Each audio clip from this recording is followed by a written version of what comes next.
Hello there everyone and welcome to Genesis Models 25th live session. Now if you remember last time we went live we were working on the A-4M Skyhawk, which is what we're going to be working on tonight. Last time we did a bunch of lovely sort of scratch building to sort of zoop up this cockpit that is a little bit on the lacking side and needed some detail in it. So now we're going to be doing a whole bunch of spraying tonight. Sorry I'm sort of starting a little bit early. Got a boxing match to go to later on, so I've done it a little bit early so I can get off a bit earlier and go to this boxing match. So let's crack on with the build. So just playing cameraman just for a second. So here we are. If you remember last time we were working on our ejector seat just here, doing all sorts of little bit of scratch building, just jazzes it up a bit. We've even got the cockpit here where, you know, we've put some buttons on here also just to kind of liven that one up. What we also did is we just finished off, the last thing we were doing is with this one we're going to do some pre-shading with the cockpit, so you can sort of see that black bit of pre-shading going on there. So what we want to do now is put our base coat down, which for this I mean I haven't gone off and kind of checked the proper federal standards numbers and kind of really gone into the research and everything. I tend to like to use 71046. It's a nice pale blue grey, and I kind of find that if I don't want to go off and spend loads and loads of time researching up exact federal standards colours and everything, I do find this is a nice sort of colour that you could pretty much do any modern jet with. It's just that kind of nice light grey to it. Really good for doing Eurofighters as well. So give this a good shake. As you can probably hear, I've got a little ball bearing inside of here. Right, what I'm going to do, get out the airbrush. We're going to add a nice sort of 50-50 mix of homebrew thinners. Now it's 50-50 mix, but what we want a very sort of thin down transparent color, right? Because what it is, when it comes to any kind of pre-shading, you want to be not coming along, say pour it in neat and spray it on, because you're going to kill off that pre-shading really quick, really easily, and you know you're either going to start again or kind of leave it as it is. But if you thin down your paints, you know, a fair bit, you'll find that it'll take, you know, a couple of coats, right, a couple of passes to get good coverage. And what that means is you've got that control to let that pre-shading just come through a little bit. So I'm just going to get a paintbrush, going to mix this in. Now I know this is 50% finished to paint, but Vallejo are kind of already quite thin, and you can spray Vallejo straight out of the pot, right? So 50% finish is quite thin for Vallejo. And then what we're going to do, right, is we're going to start off, get our biting point where the paint just comes out. I'm going to nicely control this, get our first sort of light misty coat on here. Right, we need to get in all those angles and stuff, right, because there's so many angles we need to sort of be careful not to overdo it. We do need to sort of, you know, do a bit, let that dry. And let's just bring you in a little bit. All right. So we put our first coat. I'm just cutting to air just to sort of dry this up quickly. And as I say, because it's quite different angles and there's deep bits in here and very recessed, you've got to be careful not to sort of overdo it. So that first nice quick misty coat's gone down. I can then come in and we can sort of put on a light coat. Right, and what you can sort of probably see already is we're getting our grey colour come through, right? But our bit of black pre-shading we've done is, you know, it's sort of disappearing, but it's just coming through just enough to sort of make these darker patches where we've done it, and it just gives it that little bit of an extra, you know, a bit of extra eye candy. You know, it just makes things look a little bit weathered than what it is if we just sprayed plain, simple, just, you know, flat colour on there. So hopefully you're seeing that. We've got another piece here. Again, we can come in a light misty coat. Right, you can see that black still coming through. Let's just get the top as well. Pressing down the trigger just to get air, just to dry it out. Right, and you can still see that black in there. We can then come in with a light coat, which is a bit more than a misty coat. And you need to sort of know when to stop as well, you know, because I mean, hopefully you can see that it's looking very sort of grey, but you know, the black's still just in there. What you also need to be careful with pre-shading is you might kind of go, do you know what, that looks just the way I want it, but the paint's wet, right? If we cut to air and dry it off, what can happen is that black paint sort of, as the paint dries, the black paint can come through a little bit more. So before you kind of go, oh, I'm done, I'm finished, just let the paint dry and just see what it looks like that. But actually, you know what, that's looking all right to me. I don't know why you can see that on camera, but there we go.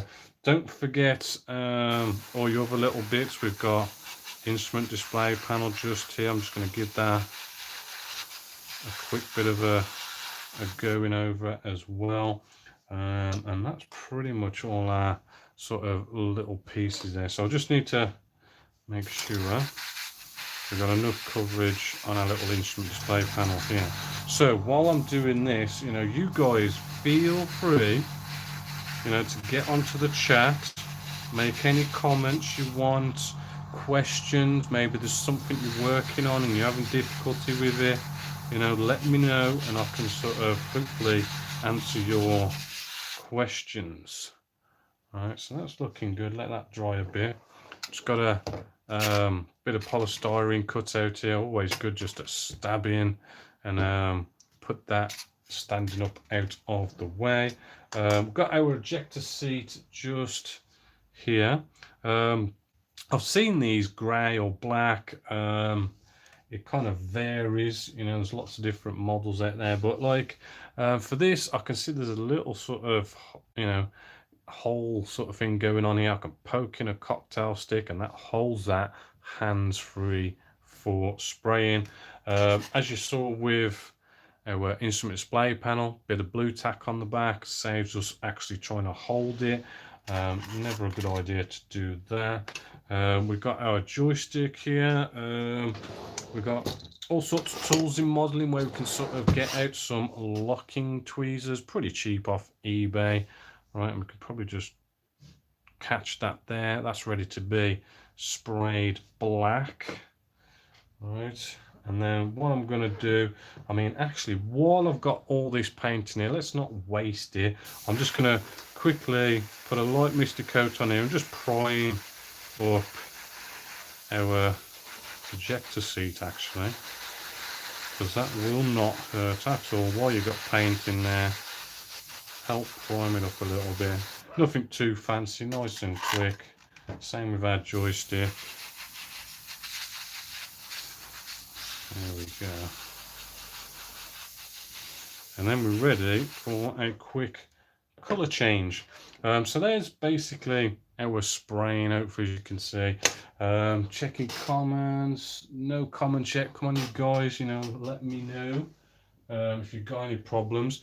Just getting now when it comes to leftover paint in the colour cup, I know it might seem wasteful. I've probably overdone it with the amount of paint in there, but you know, sadly we kind of got to just spray it away. The only reason for this is I would always recommend, if you're going to sort of pour back paint into your paint, if you thinned it down, only pour it back in if you have used the manufacturer's thinners.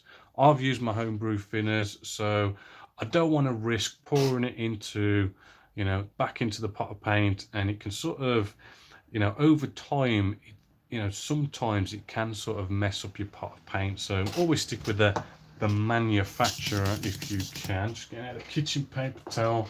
We're going to do a quick color change, right? So I've just sprayed this in here, and it basically is tissue in there. It just stops the fumes from coming out and locks it all in there, which is rather good. So with a quick color change, again, I always like my homebrew stuff, so I've got my homebrew airbrush cleaner.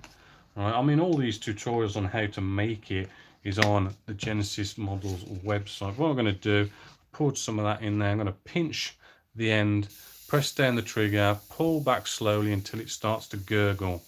Right, we don't want to pull back all the way back so it really gurgles up and spits in your face. Just press down the trigger, pull back. Oh, there we go, got some bubbles, and just hold that, you know, nice, simple, easily. Right, that then basically cleans the parts just here in the nozzle section. Tip it upside down, and we want to sort of clean out the colour cup end.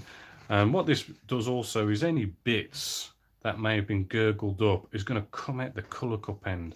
You know, little bits, so much more easy to come out the colour cup end, a lot more harder to come out the nozzle end, and that's where you end up having blockages. I tend to do this about 2 times. Do a quick gurgle, like so, tip it upside down, clean it out, right, and then I'll just like pour in my thinners and just blast it out until I start seeing just clear thinners coming out of the airbrush. That's a nice quick colour change, ready for the next bit, which actually is going to be getting out some black. I've got some matte black here, which is just the army painters war paints. It's standard black, really. I mean, it's no big deal. It's acrylic based, which is the main thing. It's only because I've run out of my Vallejo. And what we're going to do is we can add just a little bit of thinners to this, maybe like 20% thinners to paint, right? Because we're only going to be doing a little bit. That's not coming out very well. I don't know if I've got a blockage, which I think I just might have. So let's get out a cocktail stick. Always a good tool to have around, cocktail sticks. They just come in use for all sorts of things. We'll just poke it. Make sure we unblock that. Put that to one side. Hopefully this will now come out, which, yes, it does. So there we go. Sort of a nice 20% thinners to paint. Right, so it's enough to spray at the colour cup end, but it's going to give us really good coverage just to quickly get this done. Right, so I need to move my pieces out of the way because I want to get oversprayed with black. Right, so we've got our joystick here. Yeah, nice quick sort of misty coat just to get the paint to stick. The whole point of a misty coat, it's all just about actually getting paint to stick, right? And if you can get the paint to stick as best as possible, then we ain't going to have many sort of problems down the line with the paint. So a light misty coat is going to stick a lot better to bare plastic than it is coming in with, like, you know, heavy coats, so we say. And because it's a nice misty coat, when we come in now to do a light coat, our light coat is going to stick to our misty coat a lot nicer, and everything's just going to stick down a lot better. No peeling up, right? We're doing nice thin coats, so, you know, we're not going to have any sort of problems if you ever sort of spray and you sort of see, oh, you know, that's looking a little bit wet where I've sprayed it, you want to just move along to another part of the model. Right, never let the paint build up and build up to the point where it's starting to pool, because you just, you know, one, it kind of like can, you know, it doesn't make the surface nice and smooth. You can end up with like a little blob somewhere, and you can have all sorts of problem with like big thick wet paints. I mean, you know, your drying times then increase because like it's a big thick blob, and you know, paint does need time to cure.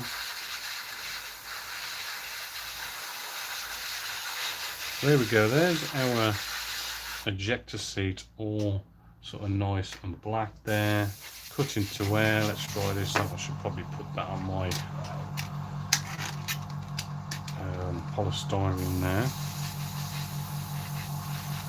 And there we go, there's our little joystick all done. Says our black, nice enough, a quick colour change.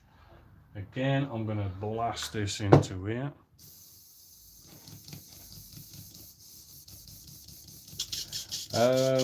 NMCS asks, what do I use to paint, wash my hands? To be fair, it's really hard actually, because as you could probably know, I've been spraying today. I have tried washing my hands and trying to scrape all the paint off my nails and stuff.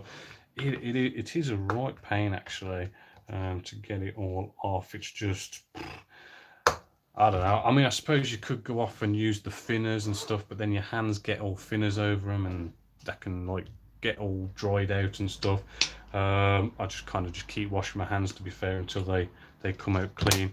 Or, you know what, gloves are actually a good one to actually do as well.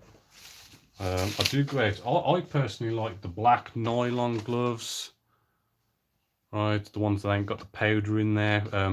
I get powder free, not because of like allergies or anything like that. Powder free is good, because I did used to get the powdered ones, because you could sort of get them on your hands easier. But the problem is that powder, right, can sometimes get onto the outside of the glove. You touch your model with the powder and you can get the powder all over your model, and you know, it just makes a mess potentially. So I like to get some nice nylons with powder free. So we're just doing a quick color change again just here with the usual gurgling.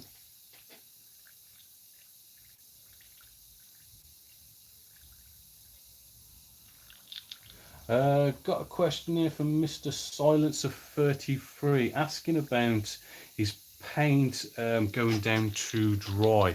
Now that is definitely going to be, most likely your air pressure is way too high. Admittedly, a lot of people do have this problem when they first start out. The problem is you it's easy to go off and go, okay, my paint's spluttering, I'll whack up the air pressure, and you can atomize that paint and it can spray out kind of nicely.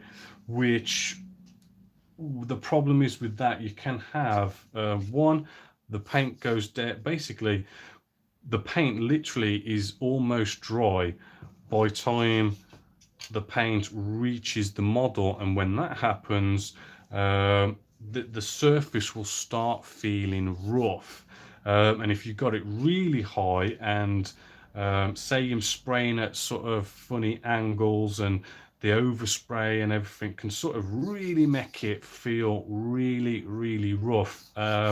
So in that case, you know what, if you're going like 20 plus psi, you're probably better off actually thinning your paints and keeping your pressure under the 20 psi mark. So yeah, just always sort of try and thin your paints as much as you can, but them not to be too thin that you don't get any coverage, right?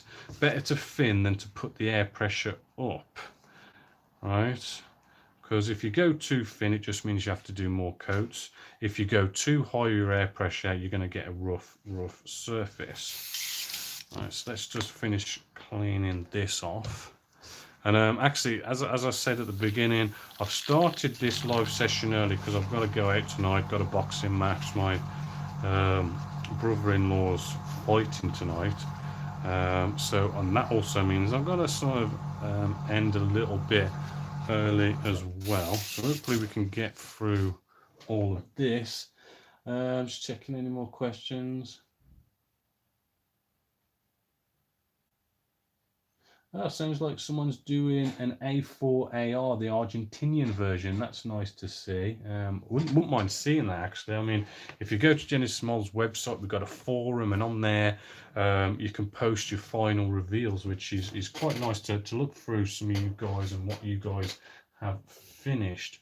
Right then, so we need to sort of quickly move along here. We've got our spraying done here. Let's zoom in a little bit. Right, now what we can do is, I don't know how much time we're going to be able to do this, so I might just quickly do, let's maybe just sort of do this piece just here. Right, what we're going to do with this is we're going to do a little bit of chipping. So getting out, I like to always use like a lead belcher for when it comes to chipping, and give it a good shake. Right, and then we've got this stuff you get from anything pretty much. You know, you buy models and it's used as packaging, photo etch, resin. You know, you can really collect loads of this stuff and just simply peeling off a corner, maybe peel a few bits off here and there just to sort of shape it, you know, not to get any hard edges is what you're after. So I'm sort of going around the edges. Right, just to make it have a nice sort of random sort of shape to it. Right, nice and easy with chipping. Right, we can just dip this in here, and on a pallet maybe, or use your desk like I sometimes do. Let's get you on camera. Right, we can just dab this down like so, and what you want to do is sort of get this to almost like a dry brush consistency, so that probably would do quite nicely. And we can just dab this onto here. It's probably not so easy to see because we've used grey, but we are going to be having some black areas, i.e. we have our ejector seat just here, and you know, chipping looks really nice when it comes to ejector seats. Hopefully, as you can see there, you can see all those chips. Right, and adds a nice bit of life. I like to do this before I do any weathering, right? Because, you know, chipping can sort of get in your face a little bit, right? But, you know, if we've done it a little bit too much or something, I don't mind, because I know when I go off and do some weathering, the weathering's sort of going to knock back the chipping a nice little bit. Right, so it's always good to do it before all your weathering. But there's a nice bit of chipping, just as you can see there with the black. I know you can't see it very well with the grey, but it's always good to still do it because, you know, it just adds that little bit of an extra bit anyway to that. So let's just put that aside. I'll quickly see if there's any questions. None at the moment. Just Marcos, who's doing the A4AR, is just saying like it's similar to that of the A4M, which is just nice to know. So there we go. What we need to do next, let's actually jump in and show you some weathering now. And when it comes to weathering, I do like to use a good straight up black. Actually, when it comes to cockpits, I don't know why I like to just go straight black, because it kind of brings out the details nicely and stuff. And because this being a nice light grey black is going to be good. Now I like to use Mig Jimenez's ammo, which is 1611. Right, now this is enamel based, right? So what we have here, when we kind of use acrylics to paint with and then enamels to weather with, enamels and acrylic, it's literally like oil to water. They don't mix, which is important for this. So what I'm going to do, just getting out, you know, some sort of a standard kind of base brush, nothing too expensive. We could also get out, we probably don't need it yet, maybe.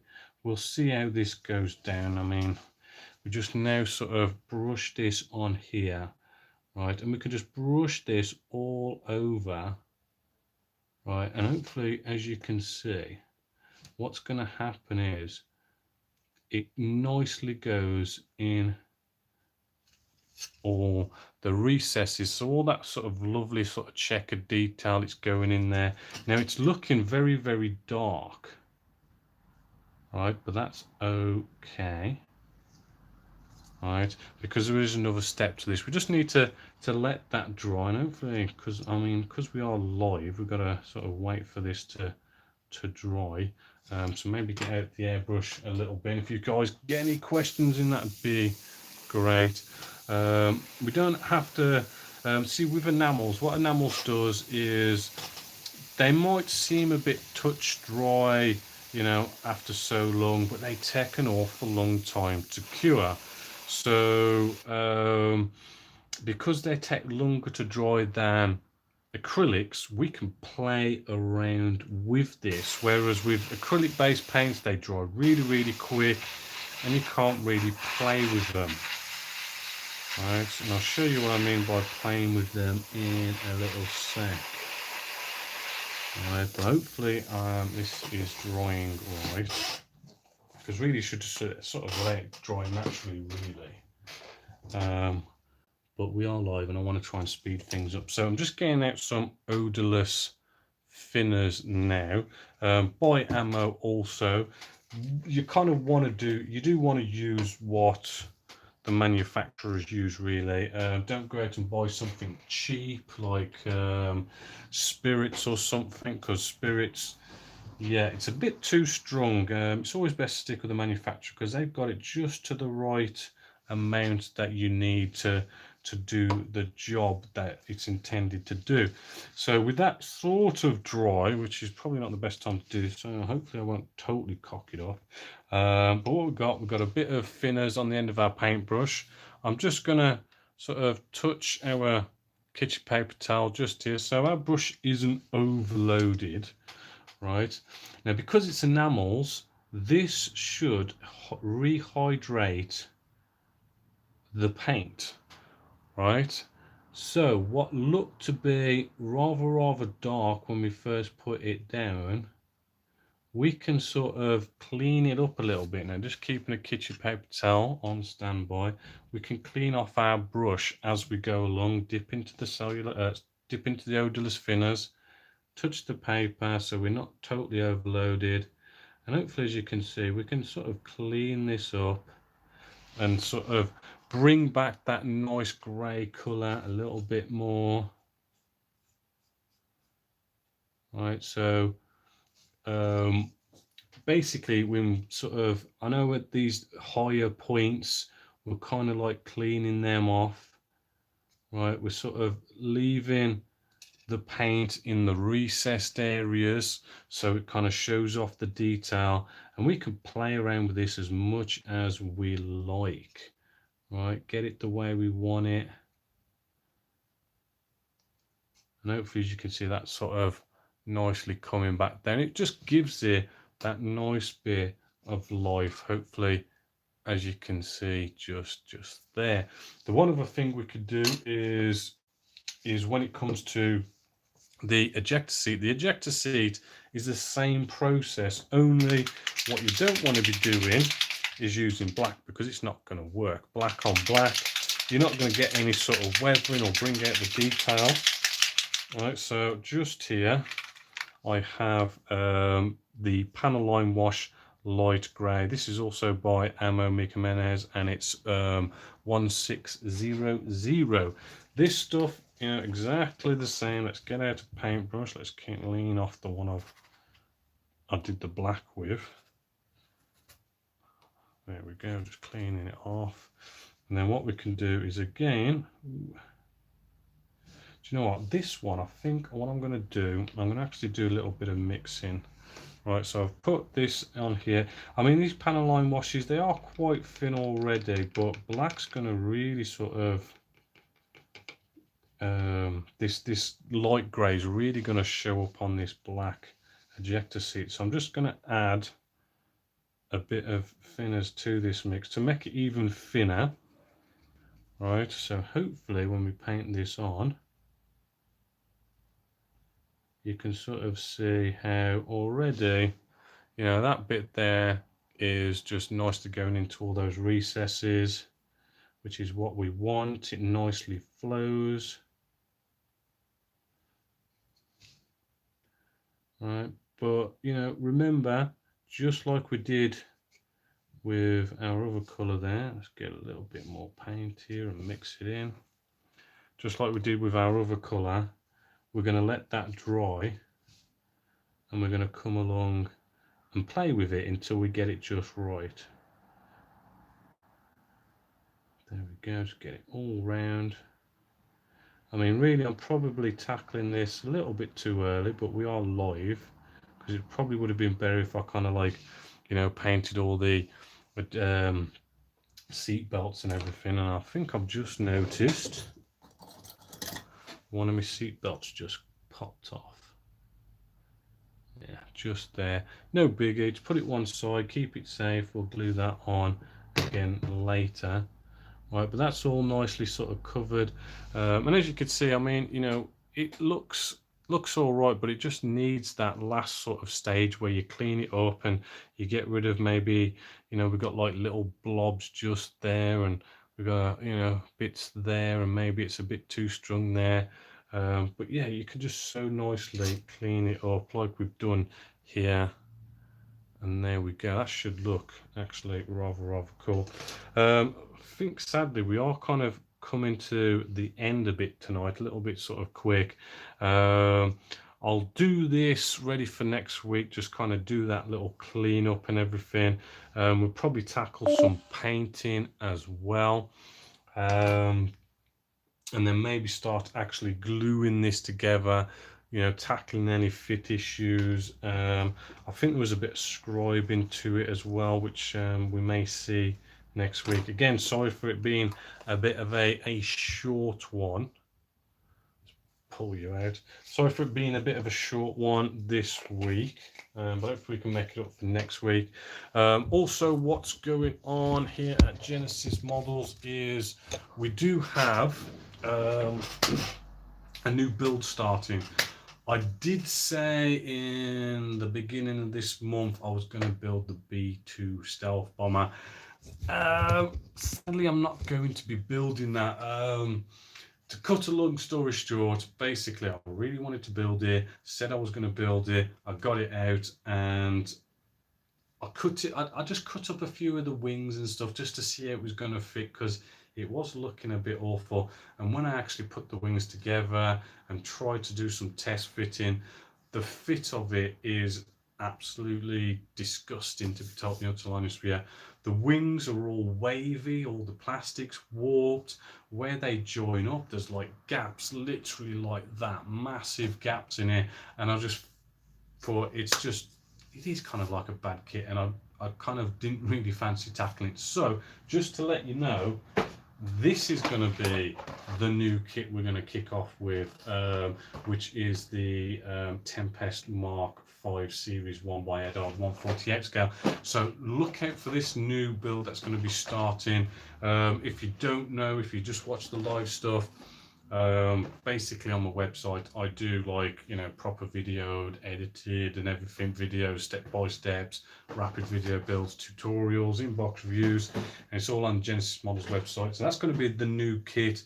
The FA18 I've got a nice bit of videos footage in advance with this. We've been doing a nice bit of work on this. This is going to be going into deckling stage soon, so if you're going to be looking forward to that. And as you already know, we've got this A4 going on.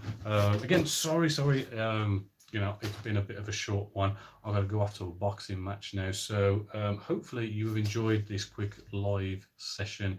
Sorry if I haven't answered all your questions, but if you have got a question, actually thinking about it, that you want to get in, you can go to Genessis Models website. Again, we've got a forum. There is a section there which has got like Q&As for live sessions and stuff, and you can post your questions in there. So then the next live session, I've got your question already, and we can kick off with it pretty much straight away. So hopefully you'll like that. But yeah, until next time, my name is Bob Waldron. This is Genessis Models.